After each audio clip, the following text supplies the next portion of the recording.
Fala galera, eu sou o Lohan Teles, eu tenho 22 anos, eu sou ator pornô, venho lá de Macapá, no Amapá, e eu vim contar um pouquinho da minha história hoje para vocês.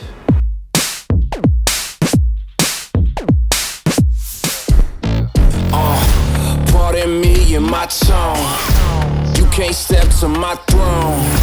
They ain't working like me. I did this on my own.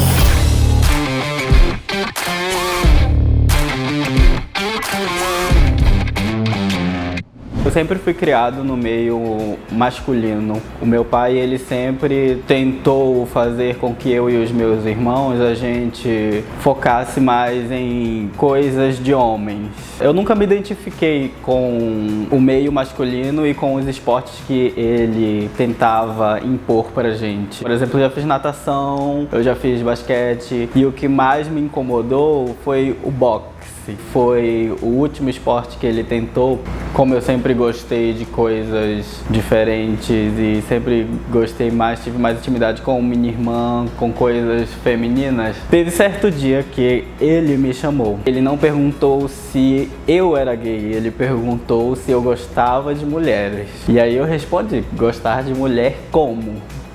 Foi então que a gente teve esse entendimento, porque eu falei que eu gostava de meninas, só que não para namorar, porque eu tinha 14 anos e o meu interesse era realmente nos meninos do meu bairro. Meu primeiro envolvimento com menino foi muito estranho, porque foi com o meu amigo de escola. Eu tinha aquele convívio com ele e eu não entendia, eu não sabia diferenciar naquela época se era atração ou se era amizade mesmo. E chegou certo dia que a gente já estava saindo muito, a gente já estava fazendo as coisas juntos. Aquele sentimento ele vai aumentando. Quando você é muito jovem, você não entende que aquilo não é amizade, que aquilo é realmente atração e que você quer pegar a pessoa. E foi o que aconteceu. Nenhum dos dois entendia o que tinha acontecido. Mas depois a gente seguiu a amizade normal. Lá em Macapá, o meu último trabalho foi trabalhando numa empresa de marketing. Antes de sair de Macapá, eu sempre botei isso na minha cabeça. Eu não quero chegar no Rio de Janeiro e fazer mais do mesmo que eu já fazia lá. Queria ser mais do que um consultor de marketing. Eu queria o que estava pela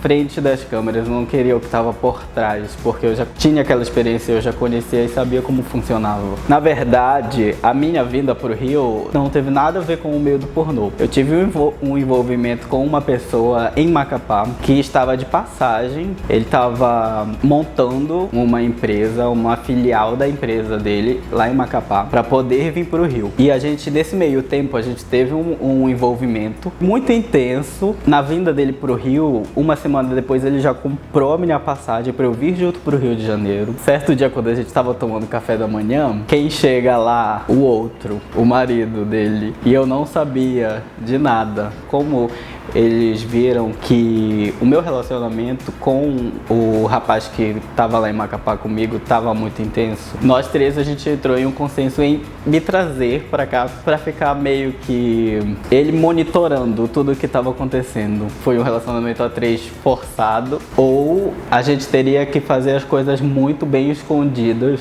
E nisso entrou a resposta do site que eu trabalho até hoje. Decidi ficar com o site e terminar esse relacionamento que já não estava bom. A diferença salarial é muito grande. Não vou falar também que é absurda, mas é bastante grande. O que eu gasto hoje em uma semana, eu precisaria trabalhar um mês. Como a minha família soube do pornô, na verdade, não teve um aviso prévio de eu vou virar ator pornô. Como eu já estava aqui no Rio de Janeiro sozinho, foi uma decisão minha. Eu nunca tive a ajuda de família para me dar dinheiro para me manter aqui no Rio de Janeiro. Então, como eu nunca tive essa base para me manter aqui, eu sempre pensei que não seria necessário eu pedir permissão, no caso. Comecei a gravar meus filmes e hoje em dia todos eles já sabem, já têm consciência de tudo que eu já venho fazendo. No meio do pornô, a gente tem muitas oportunidades e o programa, ele é uma dessas oportunidades. Você cria um personagem que ele vai ficar na mente daquelas pessoas que vão te procurar para querer aquele personagem do filme, no caso. Como garoto de programa, eu sempre pensei que eu tive muita sorte. Eu nunca tive um cliente assim, algum caso que a gente vê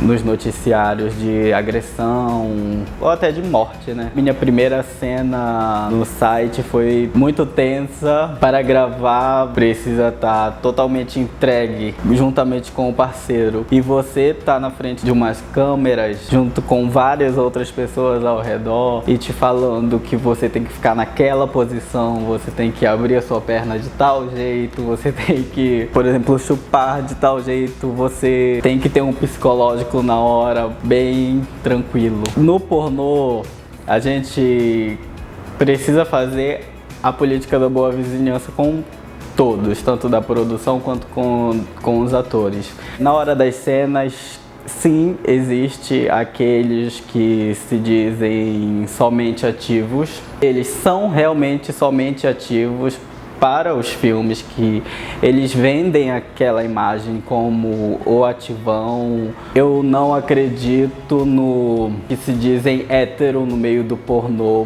porque eu creio também que aquilo é um personagem que eles criam para poder chamar a atenção do público gay que não tem conhecimento de que se você está se envolvendo com um homem sendo na câmera, na frente da câmera ou por dinheiro, você já está saindo desse meio hétero. Eu acredito sim que é tudo um personagem, e o personagem que chamar mais atenção financeiramente é o personagem que eles vão focar. Eu, por exemplo, crio um personagem.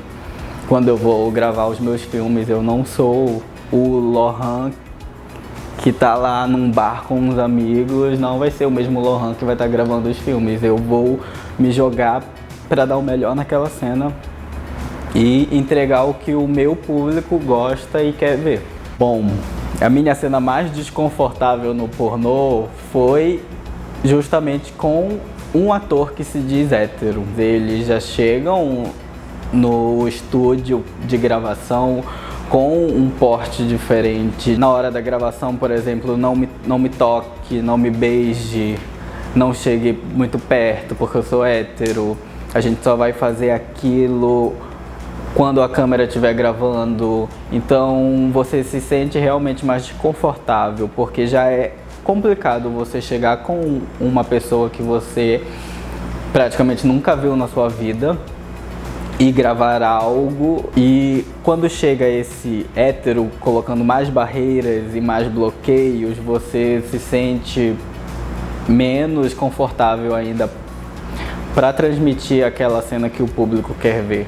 Os meus filmes, na verdade, eles são mais sendo passivos, porém eu tenho uma cobrança do público gay muito alta em gravar versátil ou somente ativo, porque a gente sabe que você vender uma imagem somente de passivo, afeminado, você não vai conseguir um público tão fácil quanto um ator que chegue e faça só o ativão, que vai comer todo mundo e que vai, sabe, fazer e acontecer. Na minha vida pessoal, eu tenho uma certa dificuldade de ser ativo, porque meu prazer é ter um cara ativo comigo.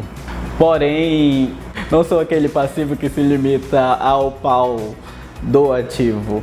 Então eu gosto do corpo em geral, eu só não gosto de ter a penetração em si. O tamanho do pau importa?